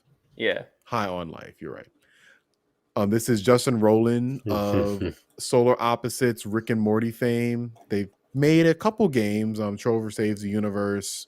There's another game, right? Yeah, they made Accounting Plus. That was their other main one. And they have a VR. Rick and Morty like VR thing too. Yep. I am a big fan of what this looks like so far. And I know people were talking about the gunplay looks a little stale. It's a Rick and Morty game. Like, what were we expecting? Like, I wasn't expecting Call of Duty. I love the fact that the gun talks. I laughed a bunch of times during the gameplay reveal. It's that solar opposites humor, which I like a lot more than the Rick and Morty humor. I think this has potential to be probably not a game of the year contender by any means, but definitely something that I'll remember going into next year. Anybody else was excited about this? Got anything from it? That looks cool. Yeah, I thought it looked cool too. I was also excited about this because I do love those every game that Justin Roiland ends up putting out. I love Trover Saves the Universe. Same thing with Accounting Plus. I love just that type of humor in general. Rick and Morty or Solar Opposites, love them both. I will say that I guess the gameplay demo was interesting that they chose to show off like an entire boss fight. And it was a little bit awkward because it was kind of like, okay, swing, swing, swing on the rope, shoot, shoot, shoot, swing, swing, swing. So, it was it was very repetitive. Yeah. Maybe it would have been better to show like a sequence of the game just going through a part of a level or something, like a scripted like demo kind of deal, as opposed to a boss fight. Interesting choice there, but I'm still excited about it. I think that it's going to be on Xbox Game Pass as well. Is that right, Thomas? Yes, it's day one Game Pass. Yeah. Okay, cool. Yeah. Mm-hmm. So nothing to lose, right? If you have Xbox Game Pass, so I'm all in. Excellent. Well, it seems like less controversial than I thought. I thought y'all were gonna shit on it because that's all I've heard so far. No, we're nice. So, we're nice to you. Good to hear. I wonder if we'll be nice to this next game, which we brought up briefly, but Lords of the Fallen is getting a follow-up game entitled The Lords of the Fallen, which, good luck SEO wise. That's going to be quite an interesting battle. Is anybody excited for this? I thought the trailer looked cool, but I've seen a lot of CGI trailers that look cool. Mm-hmm. So I don't know what to really expect this game to be. Did anybody get anything out of this? Is this going to be an Elden Ring competitor? Maybe not Elden Ring, but yeah, I was right with you when it was like, as soon as it said The Lords of the Fallen, I was like, wait a second, didn't this game come out already? And it did, because apparently the name was the same without the in front of it. But the CG looked cool. I think I will play it if it actually looks like how they portrayed it to be. So we'll see. Did you see this, Cole? It looks a little like Elden Ring. I mean, I'm not excited about this. I played the first one a little bit, and this is just... Oh, you did? What? How was it? Yeah, it was free. It was a PlayStation Plus game, I think. Yeah, I have it too. I never played it. I'd never played it. I mean, and it was... I played it at a time when I was trying to fill a void between Souls games. It was just... It wasn't very good. And the name is just absurd, so... I mean, it just doesn't make sense. Like that. Look, what if it's like? I feel like if it's like a 9 out of 10 game, then it would be a great name because it would literally purge from existence original one. I guess. Just say 9 out of 10s, boost up that Metascore. Maybe that's the whole goal. Maybe they know they have a banger on their hands. Yeah, like a soft reboot. Why don't they just rebrand it as like a whole reboot the franchise or whatever they're trying to do? They want to pick up all 12 fans of the original game. They want to do a God of War 2018. They want to rebrand. Yeah, I guess. But Jesus, that God of War was an established. It had a trilogy. That was Lords of the Fallen. No, it had one game. It had one game. Like, you're way too early to start rebranding stuff. Hey, I'm just saying. How do you reboot a game? There was only one game that came out in 2014. Hey, if this is the first one, if it gets 9s out of 10s, 10s out of 10, they want to be that first one of the game. Yeah. They could do it. Unfortunately, we know it's going to probably get 6 out of 10s. We'll see. Under the Waves from Parallel Studios and Quantic Dream looks pretty interesting. But Quantic Dreams has been going through a lot. So I don't know what to expect from this game. I'm a little bit confused about this one because when I saw Quantic Dreams, I was like, what? What are they doing? So I think, are they just publishing this? Is that what they're doing? Well, it's on their website. It's a narrative-driven adventure game. It fits their like profile. It does. It just doesn't fit their usual MO where super hyper realistic choices matter. That kind of deal, I guess. Well, and I'm on the Quantic Dream website, and you assume right. It says Parallel Studio, published by Quantic Dream. Okay. So I assume it's going to be. It's a single protagonist as opposed to multiple protagonists that can live or die. It What if seems this? like that. What if this ends up being the best Quantic Dream game of all time, not even made by Quantic Dream? That'd be a shame. What a shame. It's interesting. And it's also they're making it in partnership with the Surfrider Foundation Europe to support ocean preservation. I think that's pretty cool as well. Yeah, I think there are a lot of games that take place in the sea. So it's not like it's unique in that way, but not many narrative games. Right. So I think that it could stand out from that standpoint. It was giving me big Beyond Two Souls vibes, though, which is never a good thing. Well, Beyond Two Souls was bad because it took place like out of like sequence, right? That was that's part the of the big reason. Complaint, right? That was part of the reason. And then like they released the mode where you can play it like in chronological order, and apparently people like that game now. I did not like that game, but maybe Cole does. Maybe Cole will pick up this game. He loves space. Maybe he's into Under the Waves. Cole, do you play narrative games? Cole's like, no, I generally don't like. Cole, do you even game? What are you doing? He doesn't narrative game. No, yeah, I don't like adventure games, narrative games. Unless now, I do like narrative games if it's like The Last of Us or God of War, with paired with gameplay because we're playing games. But no, like I hate just a straight up narrative game. I'd rather watch a movie or read a book. Fair enough. It's an acquired taste. Like Kentucky Route Zero, I hate it. Hey, I don't know. We're supposed to do a spoiler cast. This is a whole nother topic. Because I go back and forth on this, and this is a small thing here. Mm-hmm. Is video games art? Because like I've said it forever, but it's also a product. I feel like generally most you can buy art though. Well, so is but it's not made for the. I don't know. I don't. I think there's an argument that no, they're not, unless they're made with no purpose to. Most art is sold. But I still think that it's not made with the intention to sell. I think movies are made with the intention to be a product. Depends on who creates it, honestly. I've seen movies that are artistic, like. No, I agree. This is an argument for another day, but yeah, I feel like it's a fair argument. You see what I'm saying? Like, no, I honestly side on the game. I'm a huge gamer, always had been. I side on the fence that it is art, but lately I have been struggling thinking like, is it really art if it's made to be a product to get people hooked and appeal to those senses? Like, I don't know. I think something like Journey is art, but I don't know that like Fortnite is art. I don't know.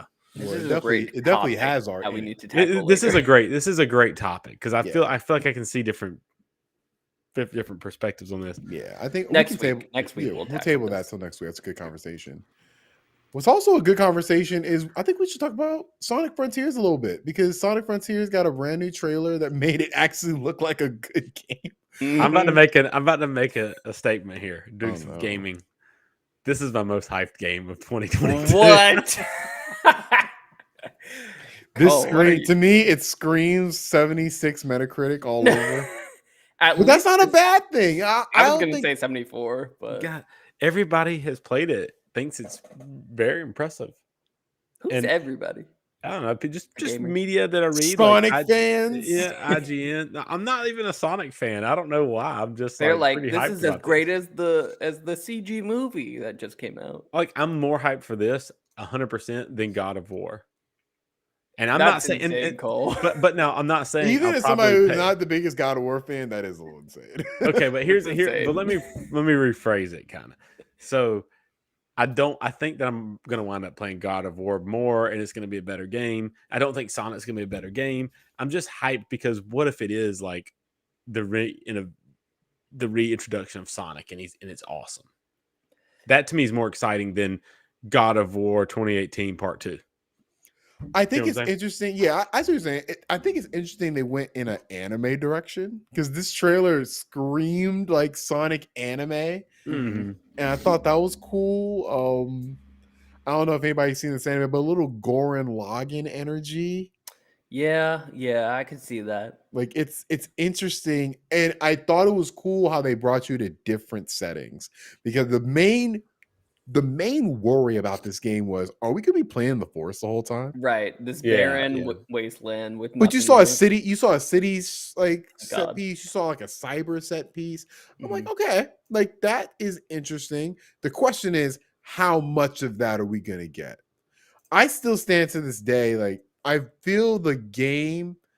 We don't know what the game looks like, but I just have to assume that it is more Breath of the Wild than Super Mario Odyssey.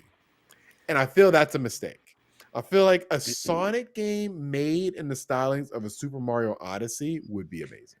I think that's what it is. Me too. I think it's This open. I trailer- think it's open world. I think This trailer made me a believer though, because what they showed, like you said, they showed the different cityscapes.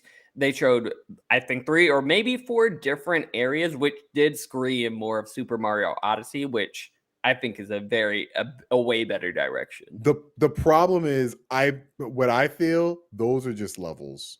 Those are not the open world. The open world, I assume, is what they showed off before in the previews, which is just the wilderness. Which, yeah, so I think that's going to be your Breath of the Wild part. And then you're going to have I think that does not impress me. Like whenever I've seen that looks like a drag. Like that does not look fun. That part looks underdeveloped to me. The part they showed in the trailer seems like when it gets away from the open world and goes into the levels, that looks cool. The question I have is how much of that is there? Right. That's what this game's going to live or die by. How much of these different environments are there? Because the wilderness looked very underdeveloped and very boring. So you're basically thinking that the wilderness, the forest, will be the hub area, and then you'll have like a little tunnel that leads into a city, which will be just a single level, essentially. Yeah, kind of like a big ass version of Super Mario 64. We're going or even like paintings. Honestly, maybe like Mario Sunshine, where it's like you can get to the different areas through parts of this wilderness world.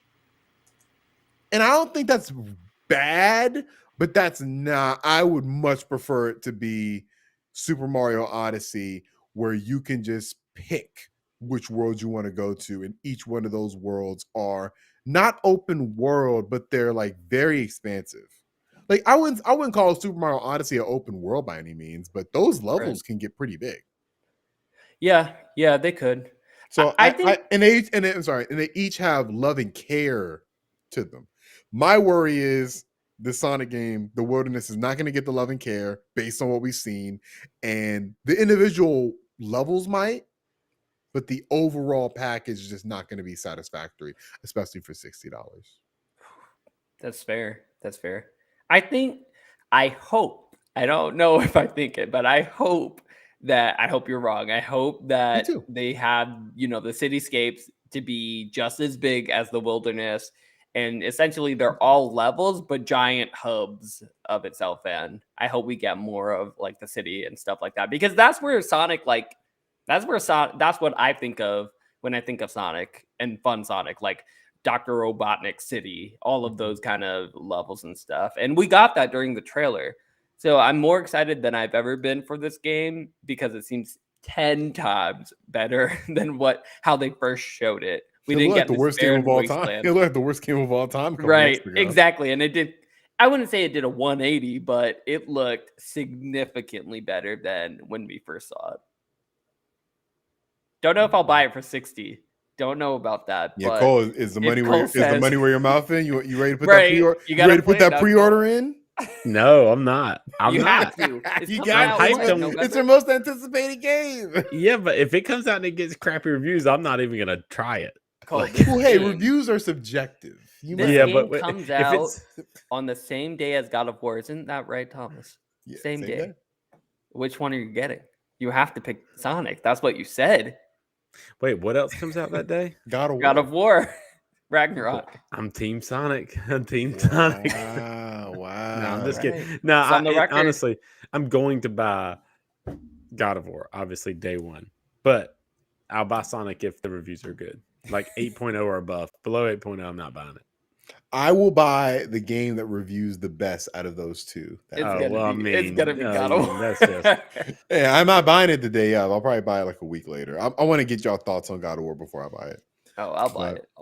I'll move fast through the next ones, and then so we can get to our next topic, and Gotta then end move from there. fast, but Gotta move fast, like Flash. Atlas Fallen looks cool. Sand. Wait, stop there. We have to talk about that real quick. Okay. Atlas Fallen. Well, it's amazing. It does. How could you even try to skip over this game? If you did not see the trailer for this game, please do yourself a trailer and look at it, because this is I don't know what to compare it to. You're flying on sand. You're like doing these crazy superpowers. You're fighting giant worms like in Dune, but with your freaking hands and like scythes and stuff. This game looks totally awesome. I cannot wait. The problem is I never heard of Deck 13 Interactive. 1. 2, this is not coming out in 2023. That's the one thing I know for sure. I could see end of 2023. I could see it. It'll be a great year. This is summer 2024 at earliest. Hey, well, whenever we do get it, it will be awesome. Based on this trailer, at least. Go on. Moonbreaker is made by the people who made Subnautica, and it is made in tandem with Brandon Sanderson, one of the like a big time fantasy writer. This game is kind of like Hearthstone meets XCOM, and you get figurines that you can paint and add to the game. Looks cool. Is probably going to be niche as all hell. Yeah, definitely. But definitely tabletop people will love this game. Comes out September 29th. If anybody's interested, literally a month from now. Homeworld 3, shout out to Alfredo for thinking this is funny. Homeworld 3 is coming out first half 2023. Hilarious. The Expanse, a Telltale series coming out. That's going to be from actual Telltale, which is actually not the real Telltale. It's like the zombie studio. It's complicated. It's complicated, but it looks cool. Never watched The Expanse, but this looked interesting, so I'm very curious. I'm sure the Expanse fans will appreciate this. Hopefully it's better than Game of Thrones. Looks awesome. I will play day one. And I also hope this is going to have come out all at once, like you said, instead of, episodic. And I think this last one kind of leads into our next topic. DualSense Edge has been announced. It is seemingly a competitor to the Xbox Pro controller. Is that what it's called? I believe so. Elite controller. Thank you. Need the fact check. So it's the competitor to the Elite controller. Very customizable. Looks cool. I don't think we got pricing on this. Was anybody interested in maybe picking this up?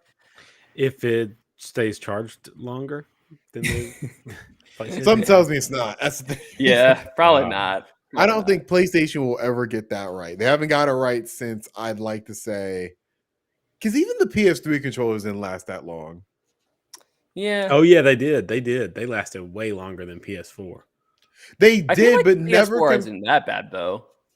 How long? You're right. No, you're right, Cole. The problem is the Xbox controllers run on battery, so it always has the appearance of them lasting way longer. You got those Energizer Bunny batteries. I think, but the DualShock 3, they ran. I swear, I think they charged 4 times as long as the PS4 and PS5 controllers. That's because they didn't have lights on them. Yeah, they didn't have lights on, and they didn't have vibrate, did they? The 6-axis didn't have the vibrate. The DualShock 3 had vibrate. Gotcha. Well, the big question is, I think, are you really going to pay for Elite controller if it's like $180? Because that's how much the Xbox Elite controller is. So you're really paying for not only a bigger battery, but really like how it feels, the customizable buttons, all of that kind of deal. I'm not that elite of a gamer. I don't think I am either. It looks nice. It does look nice. And it's about time they finally come out with like an equivalent to what Xbox has been doing for years. So it's about time, I'd say. Yeah, I agree. I think it's a good move, unlike what we're gonna get to next. But yeah, I think that it looked cool. It didn't look too different from the DualSense, but I guess that's expected. Yeah, I hope there is maybe some extra features that we don't know about, maybe some better PC compatibility or something like that, but we'll see. I will look forward to when Cole actually picks it up so he can Maybe. show off his riches with this $300 controller. But I digress. Let's get to the bad news. That's been Gamescom. I feel overall not the bar for conferences, but pretty good. Saw some pretty cool stuff, I'd say. On a scale from 1 to 5, where would you guys rate 3. this conference as a whole? 4. I would give it a 4 too. I feel like it was a really solid one, especially as like a 2-hour show. It like kept the ball rolling. There were some surprises in there. There weren't any like mega like jaw droppers. I guess Yeah. Dead Island was kind of supposed to be like that, but That's like what makes it a Atlas 3. Fallen. Oh, okay. Well, that's fair. But things like Atlas Fallen, Lives of P, things that were like very, very surprising to learn that, was coming out pretty soon or was in development. Just exciting things. It makes me feel happy as a gamer to know that, okay, we can still put on an E3 like show like this, especially in comparison to previous opening night lives. I feel like this was definitely the best one that we've gotten so far in terms of announcements. Pretty solid. I'll give it 4 out of 5. In my opinion, not enough anime, but I digress. Let's get to the bad news, which we got earlier last week. I like to say Wednesday. We got it the 25th, so whatever day that was. Sony is officially increasing PS5 prices in certain territories: UK, Europe, Japan, China, Australia, Mexico, and Canada. Prices are jumping by 10% in Europe, 21% in Japan, and 6% in UK to adjust for inflation rates that's been impacting a lot of companies, including Sony. I am curious as to why we didn't get a price increase in the US, but I think I have a reason why. I think I have a reason. Let me take a shot at it, see if it's Sure. the same I'm one. in the dark, so I think it's because the US dollar hasn't inflated as much as those countries' dollars have. Their currency has. I think that's a pretty logical guess. Like we've had the strongest, even though ours is inflating like crazy, we've had the strongest currency compared to all the other countries throughout the pandemic. Got you. My reason is similar to that, but it's more so I believe that this is the biggest market. And if you increase prices here, whatever negative pressure you're going to get from it, it would be 10 times worse if you announced in the US that the prices were going up as well. Yeah, I agree with that too. Mm-hmm. So I think it's a combination of both those things. Also, in PlayStation 5 has actually been available via PlayStation Direct. Yeah, it's finally available, which is crazy. But the twist is it is only available through the Horizon Zero Dawn bundle, which guess how much that is? $550. So, 49, I think. Yeah. So it's like we got the price increase too as far as what's available, because it's $500 here, but good luck trying to find one for that price. So it's very fair. So it's interesting, and it does beg the question to me, why would you not have something to go along with it? Like maybe like do like you get a year subscription to PlayStation Plus, or you get another controller or something. I don't know why they didn't just do something like that. And I honestly, based on how Sony has responded to bad press in the past year, I honestly expect them to revise that and add something, because I remember when the Horizon thing happened and they got all that negative press, like, oh, wait, hold on, all right. We're going to what was it, $10? We're gonna honor what we said before you caught us in a lie. Right. And so I think that they might adjust for that, but it is unprecedented to have a console raise in price 2 Well, years it was after. before Meta, because Meta did it first. But Meta's not a video game company, though. I'm just saying, in terms of like a video game sphere, this is unprecedented.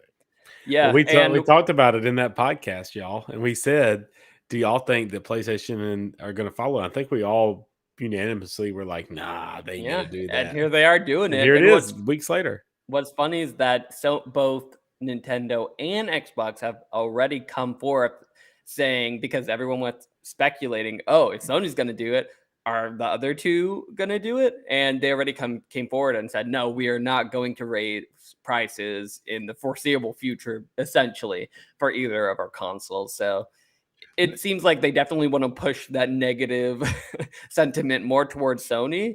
Yeah. But honestly, I'm also surprised that they didn't raise it in the US, because I feel like they could have gotten away with it here just because of how, in terms of, especially when you compare it to Xbox's consoles, not so much Switches, but when you compare it to Xbox's consoles, the PlayStation 5 is very much so outselling Xboxes, like by huge numbers. And before, like last week, you could not find it anywhere, and it's just now becoming available on PlayStation Direct itself. Nowhere else but on there. So I feel like they could have gotten away with it if they did like a $20 increase, a $50. I don't know about. I think they could have gotten away with like even a $50 increase. I wouldn't say that would obviously be horrible, but I did expect it from Sony because they love their money, which is why you won't get a free controller or a subscription out of them either. The big problem I see is, like, last year they were talking about they posted record profits. So that's every company, though. Every company did record profits. For sure. And that's the trade of how, how capitalism runs. You always are talking about you posting record profits. So I don't understand from, you go from record profits to, oh, we need to increase the price of this when nobody else is doing that. Now I can put my hat on and maybe guess why. Xbox, let's assume that Nintendo is making a profit off of each Switch sold. I think at best Microsoft and Sony are breaking even on each console sold. Like I would assume. I'm sorry, go ahead. Oh, finish your thought. You're good. Yeah, so I think that though maybe they're making a profit off of it, but I would assume just based off of history, Sony has a history of selling the console at a loss. I think the PlayStation 4 they didn't, but PlayStation 3 they definitely did, and PlayStation 2 they definitely did. Mm-hmm. So it's very possible that out of the three, Nintendo is, I feel like they're smaller than Sony, right? Yeah. So sure. Nintendo might be smaller than Sony, but they're making a profit off of each system sold. Microsoft is way bigger than Sony. So if they're losing on each console, they don't care. They can shoulder that load because they're trying to build Game Pass into a platform. Sony is very reliant on console sales. And so maybe they're trying to get it to as profitable as possible per unit. That's my only guess. But it seems weird when you say you've been posting record profits, but you all of a sudden, and same thing with Meta, where it's like, it seems like the only reason why the price is raising is because the board of directors and the stock people, the people on the most stock in this company said we need more money. That's pretty much because you're posting record profits one year and then this year you're struggling, and video games are bigger than they've ever been. It just doesn't add up to me. So that's the only way it makes sense to me. Yeah. So I think that they're doing it because they can, and they're the only company of the three that can.